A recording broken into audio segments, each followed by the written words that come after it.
Muy buenas tardes, amigos de Perú 21 Televisión. Me acompaña Paulina Pachín. Ella es activista de derechos humanos y representante de la Mesa de Unidad Democrática de Venezuela en Perú. Y nos acompaña para hablar sobre la situación en Venezuela. Se vive en estos días una verdadera crisis humanitaria que se ha convertido aún más grave con el apagón que se vive en estos días. Paulina, muchas gracias por estar con nosotros. Joaquín, gracias por la invitación. Me comentabas que has estado en contacto con gente en Venezuela. La situación estos días con el apagón está muy crítica, ¿no? No, nosotros estamos en permanente contacto con las personas en Venezuela. El problema es que con el apagón no hemos tenido contacto con la gente en Venezuela y es realmente desesperante el no saber, ¿no?, de los familiares, el no saber la situación real, porque lo que está viviendo en estos momentos Venezuela, además de la crisis humanitaria ya conocida y denunciada una y mil veces, adicionalmente tenemos estados como el Zulia, donde hay un caos total, donde hay saqueos, donde han pasado más de 100 horas sin electricidad, más de 100 horas sin agua. Sin agua. Pues claro, la electricidad significa el acceso a redes de telecomunicaciones, el acceso a agua, servicios de salud. Entonces tenemos 22 estados de Venezuela, es decir, 22 regiones, para que nos entiendan mejor acá en el Perú, sin agua, sin electricidad, sin internet, sin telefonía fija. Y adicionalmente recordando que en Venezuela no hay efectivo y no hay manera de cómo comprar nada. No hay manera de cómo surtir de gasolina. Entonces, realmente hay pueblos y ciudades donde se están viendo problemas de saqueo muy severos contra centros comerciales, contra abastos. E incluso hemos visto cómo en algunas poblaciones la población ha perdido el control totalmente y ha procedido a quemar incluso casas. Entonces, la situación en los centros hospitalarios es realmente terrible, donde vemos de verdad la valentía de los médicos y enfermeras haciendo respiración incluso bucal para los bebés que necesitan cuidado o que están en cuidados intensivos porque no hay electricidad. Ningún centro hospitalario, ni privado ni público, puede mantener equipos electrógenos por más de 5 días sin electricidad y sin agua. Hoy ha empezado a llegar el agua en algunos distritos del país y realmente adicionalmente lo que está llegando por las tuberías no es agua, es una cosa negra que tampoco puedes tomar, no es de consumo humano.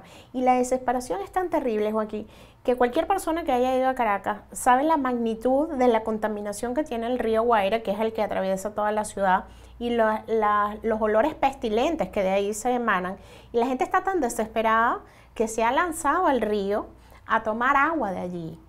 Entonces está la gente dentro de la desesperación consumiendo agua contaminada, saqueando para sobrevivir, recordemos, perdiendo los pocos alimentos que tenían refrigerados, tantos comerciantes como las personas en sus casas.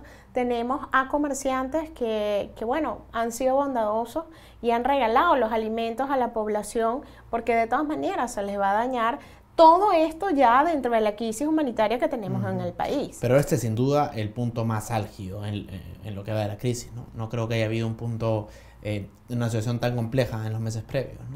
Mira, a las 60 horas de luz, sin luz en Venezuela, porque vamos 100 horas hasta el momento, ¿no? Van 100 y ya en algunos estados, porque por ejemplo el estado Anzoátegui aún no tiene luz, el estado Zulia todavía no tiene luz, pero hay otros, el estado Bolívar y el estado Amazonas no tienen luz, pero hay otros estados donde sí ya, gracias a Dios, hay electricidad.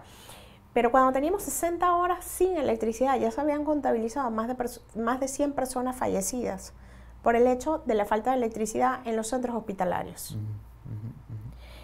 Y si tú sumas, y es una cuenta matemática que yo hice, a quienes nos gusta la matemática y las estadísticas, que según los organismos internacionales, cada hora mueren 4 venezolanas solo por la falta de tratamiento de cáncer.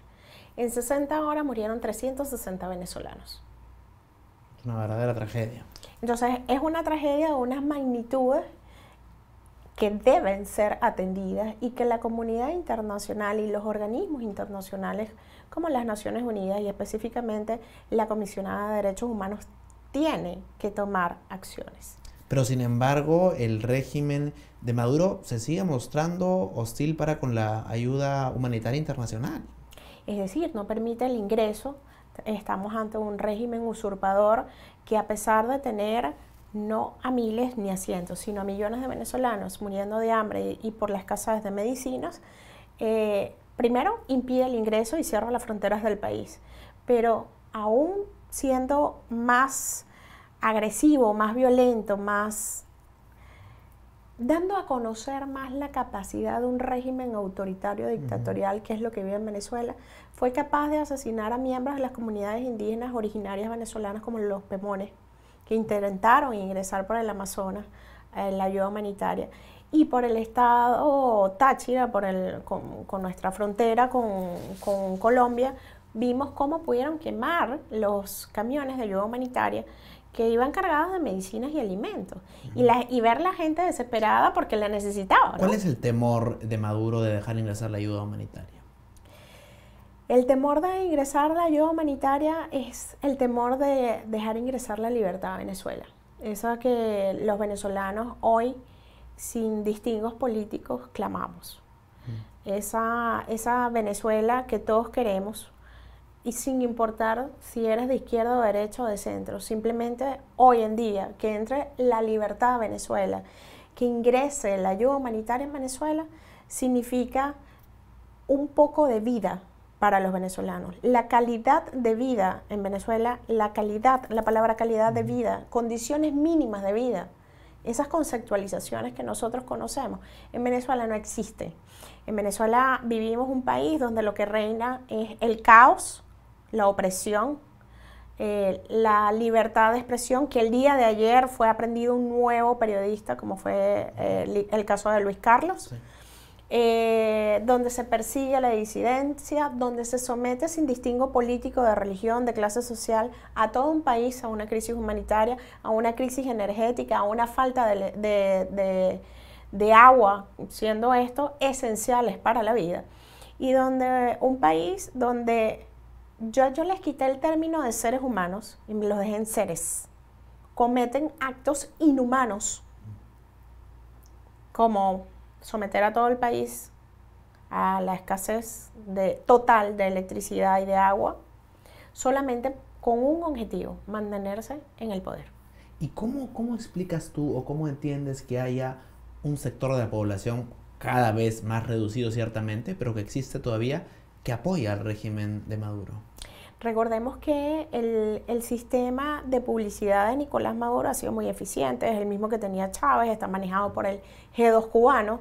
El G2 cubano sigue teniendo una presencia importante en Venezuela, y el bloqueo justamente de que no existe la libertad de expresión, de que hay una presunta guerra ficticia donde el imperio ataca a Venezuela, o sea, esa cantidad de mentiras que cuando tú repites una mentira una y mil veces comienzan a ser verdades, es lo que termina en este sector creando un apoyo, si se quiere, en Nicolás Maduro. Y recordemos también que hay un sector de la población que apoya a Nicolás Maduro, que son los que nosotros denominamos los enchufados, que los enchufados son aquellos que viven de hacer negocios y corrupción con los bienes del pueblo venezolano.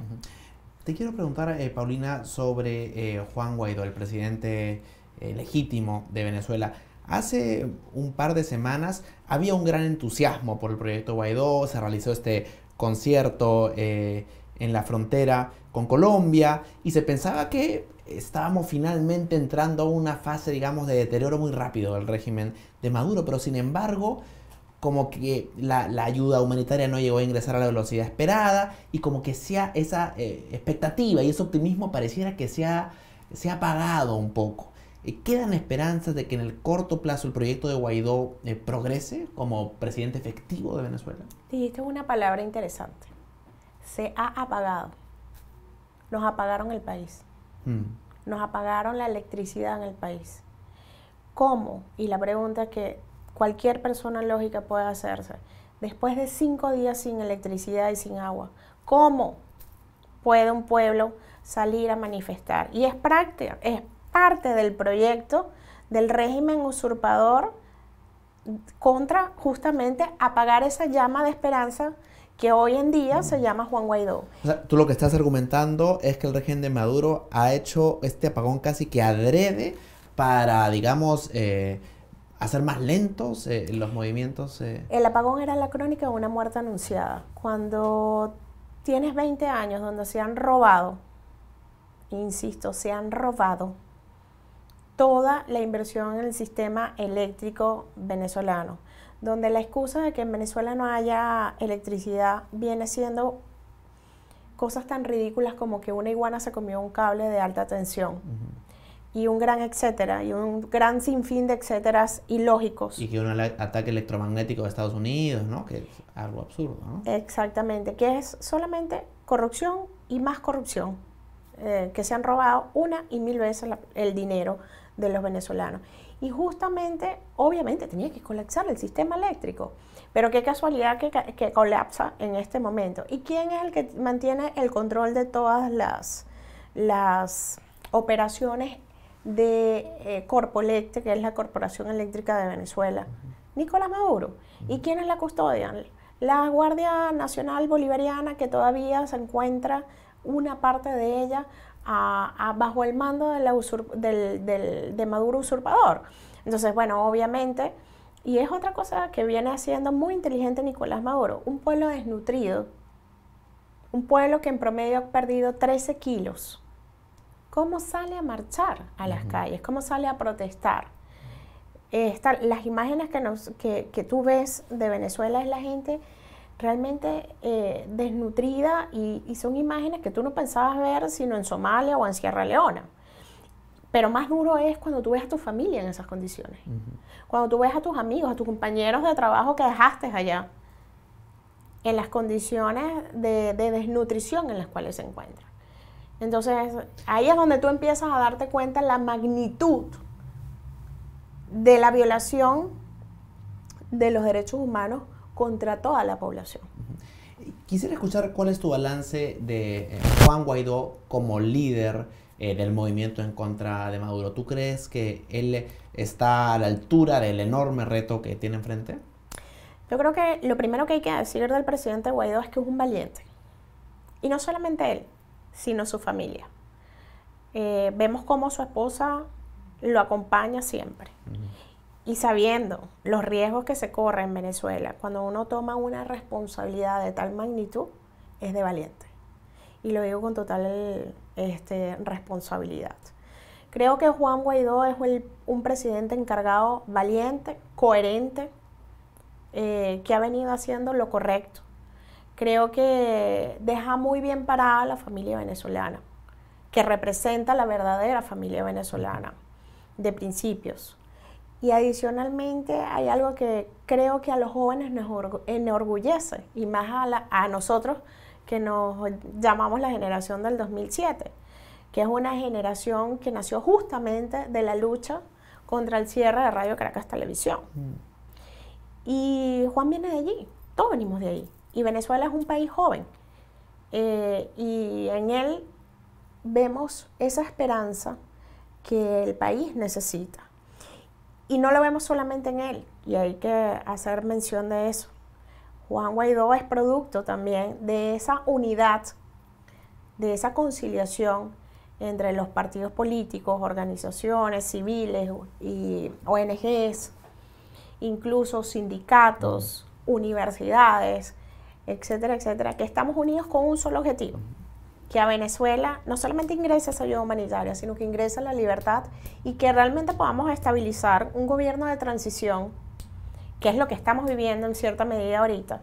Y digo en cierta medida porque sigue habiendo una usurpación del poder, y sigue habiendo un Nicolás Maduro usurpando el poder, y sigue habiendo miembros de las Fuerzas Armadas violando los derechos humanos de todo aquel que se atreve a protestar en Venezuela, y siguen asesinando a venezolanos en la calle, y se siguen llevando a venezolanos secuestrados para apresarlos en sitios tan crueles como La Tumba o como el SEBIN, convirtiéndolos en presos políticos, y sigue ocurriendo eso. Pero nosotros seguimos adelante porque Venezuela es nuestra casa, es nuestro país y nuestro compromiso es con nuestro país. Y el compromiso de los venezolanos que están en Venezuela es que ingrese esa libertad. Y el compromiso de los venezolanos que estamos en el exterior es que ingrese esa libertad. Y que los venezolanos que están en el exterior también puedan volver a casa, que es el sueño de la mayoría. Quiero preguntarte de manera rápida por los esfuerzos en el marco del Grupo de Lima, ¿no? Y este cerco diplomático. Sí. Pareciera ser a estas alturas que la vía diplomática tiene un límite que parece que ya se está alcanzando. ¿Crees que se puede conseguir más? O digamos, si seguimos la misma estrategia de cerco diplomático, ¿se van a conseguir resultados diferentes? ¿O es una estrategia que ya está agotada? Yo creo que la vía diplomática nunca debe estar agotada, igual que la vía de la paz nunca debe estar agotada. Nosotros estamos seguros que las vías pacíficas siempre van a ser nuestra prioridad. Pero como lo ha dicho el presidente Guaidó, todas las cartas están echadas y están en la mesa. Nosotros tenemos años con una lucha democrática y pacífica contra un régimen violento, usurpador, narcotraficante, terrorista, etcétera, etcétera. Ha sido una lucha completamente desigual. Y esta respuesta te la voy a dar como abogado internacionalista. Los tratados internacionales protegen los derechos humanos. La Corte Penal protege los derechos humanos y en Venezuela hay una violación generalizada y sistemática de los derechos humanos de todos los ciudadanos. Nosotros lo que hemos pedido una y mil veces es que se pongan en práctica los tratados internacionales.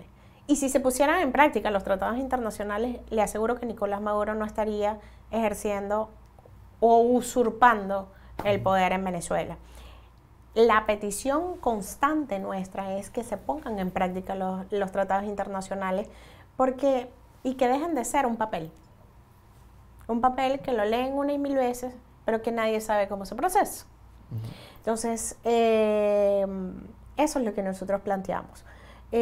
Adicionalmente, y lo reitero, el presidente Guaidó ha dicho que todas las opciones están en la mesa. Lo que sí yo no creo que debe suceder es que volvamos a tener una comunidad internacional que se convierta en un silencio cómplice ante la violación de derechos humanos.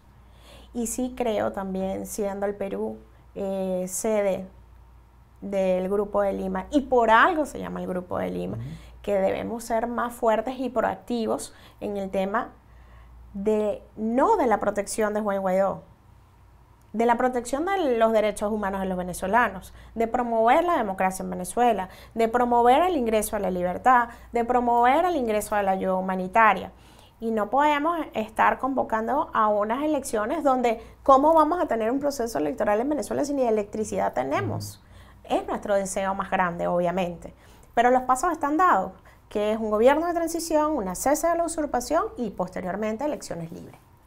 Paulina, muchas gracias. A ti. Paulina Pachín, entonces activista de derechos humanos y representante de la Mesa de la Unidad Democrática de Venezuela en Perú, comentando la difícil situación humanitaria que se vive estos días en Venezuela. Sigan atentos a la programación de Perú 21 Televisión. Buenas tardes.